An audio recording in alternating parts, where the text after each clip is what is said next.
Hello. So in this video, we're going to be talking about the application process.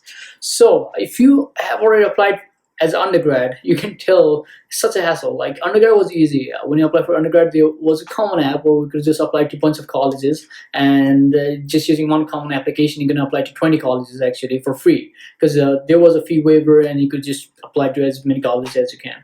But that case won't be valid for graduate applications because you have to apply separately. So that's a bummer.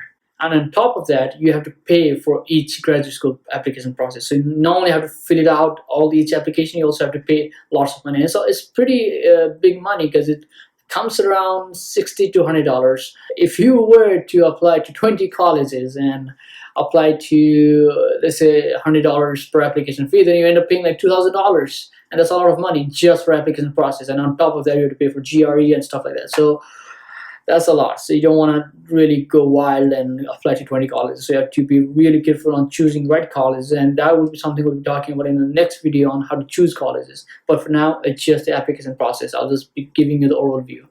So if you have already applied to US colleges as an undergrad, I think you will have a better sense, because it's a similar procedure. The process is pretty simple. You just have to go to each school, go to the website, click on the link, and just fill out the application process. And in the part of the application process will be all that GRE, academics and GPA, where you fill out your university, extracurricular activities and stuff like that. Like all the stuff will be there. You just have to fill the application for each college. I mean, you might get lucky, because there are some companies and websites that have common schools. So if let's say you apply to Stanford and then you apply to UC Berkeley, they might use the same system of filling the form. So you might not have to type the whole thing again. But if you just applying to 5-6 colleges, it's not that big of a deal. So, but it was just something annoying that I had to deal with. Maybe because I was so used to the common app back in undergrad, where I just used one application to apply to a bunch of colleges. So maybe it was more annoying for me. But application is going to have a bunch of stuff. It's going to ask you a bunch of things, and we'll be talking about the main elements of the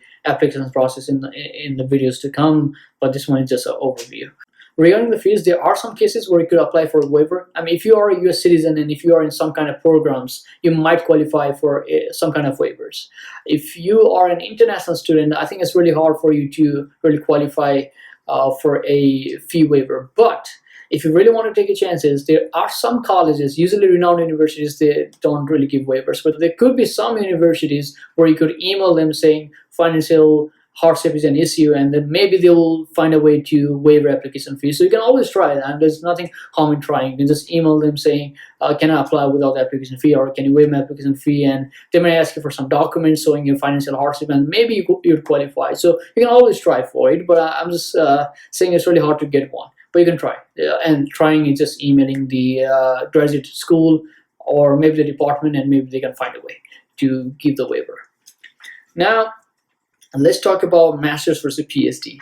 So master's is usually 2 years, 2 to 3 years, and PhD 5 to infinity years. I mean, you don't really know when you're going to stop with PhD. I've had friends who did PhD for like more than 9 years, 10 years, and I also have friends who did PhD. Not friends, but people I know that did PhD in 2 or 3 years. So there's no really hard and fast rule on when you can complete PhD. The average time is 5 years. Well, the main thing is you have to know what you're applying. Are you applying for master's or PhD? The one thing I'd like to clarify is you can apply for direct PhD if you want. So if you know that you're going to go for PhD, I would suggest apply for direct PhD. And there are multiple reasons why. One, professors appreciate that. So they see your dedication, they see your determination, and it kind of does increase your chances for funding, because usually PhD students have way more funding than master's students, because they are going to be there for 5 years, more than 5 years. So professors find a way to secure funding. So your chances of getting a funding as a PhD student is way higher than master's. Which brings me to a dirty trick, where what people do, which is something I really do not advise, and that's really unethical. What people do is so they apply for PhD and then they walk out with masters, because some colleges, and it's not valid for all the colleges, but there are many colleges actually, even if you go for direct PhD, you have to go through masters, finish a masters, and then you can go for PhD. So in that case, what they do is they do the masters and they just walk out because initially when they applied for PhD, increase their chances of funding. They got the funding, they completed their masters and just walked out and did a job or something, and that's really going to piss off their advisors, and you just don't want to do that. It's just going to burn a bridge between you and the college that you are studying.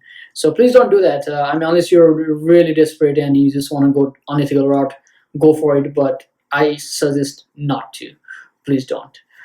Just apply for masters if you think you have masters, and apply for PhD if you think for a PhD. I know masters can be tough getting funding, but yeah, we'll be talking more about securing funding in the next video. So I don't want to get more into details on this one, but I'm just giving an overall view on the masters versus PhD. The application process is the same. You just have to choose if you're applying for masters or PhD. I don't think there's anything substantially different between the masters and PhD application process. But the only thing is, in PhD you have to be more research oriented. You have to have had some papers published perhaps, but that's something which we will again talk more about in the research and publications video. But for now, yeah, that's the overall application process. There's one more thing which is part of the application process, and that's something which I did not do, so I suggest people to do that. I mean, I was lucky. I got into some colleges even without doing the thing, and the thing being emailing the professors. It is very advised, highly suggested that you email your professors. Could be before the application or even after the application, because it's really different than undergrad. In undergrad, you don't really care, right? I mean, you just apply and you might get in, you might not get in.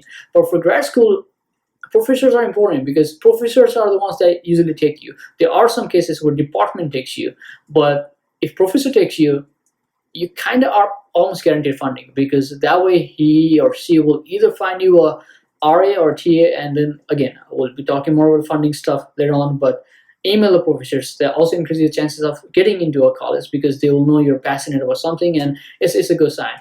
Also, a disclaimer, just because you email professors doesn't mean you'll get a reply. I have had friends who applied to a bunch of professors and just got like 1 or 2 replies. So be expected of that, and don't get disheartened if you don't get a reply, because for renowned universities, they get so many emails, and they usually reply to just few of them. So that's why crafting an email is also important. Just be precise on what you want to research, and don't be vague. Just don't say, I want to come to your university, or I want to work in a lab. Say why you want to go there. And if you are interested in something, be specific. Just don't say, I like space, or I like energy and I like power systems. Be specific. I like this aspect of this power system. If you're into machines, like this one, just be precise. And that way, your professor will respect you, and that professor might reply you back, and maybe even take you as a student and increase your chances. Because imagine you have a pile of applications lying there, and your professor likes you, sees your email, he or she might go and pick up that application in the pile and say, okay, I want this student. That happens a lot. That's what happened to me before, because I applied and my professor emailed me saying he rated my application and he liked it, and he recommended me to the department. So before the department decided, my professor had already told the department to hire me as a research assistant. So that way, I was not only secured admissions, I was also secured funding as a master's student, because luckily a professor liked my application. But if I had email, maybe that could have increased my chances even further. But like I said, I was lucky, so I just got in. But highly recommended you to apply, to email. Make sure your email is really solidified and you are precise, and you're set to make a good impression on the professor. But yeah, that's the overall application process. And yeah, like I said, we'll be going more into details and more into all the things that I spoke about in the upcoming videos. So the next video is going to be about choosing colleges and how you choose colleges. So I will see you in that next video then. Thank you.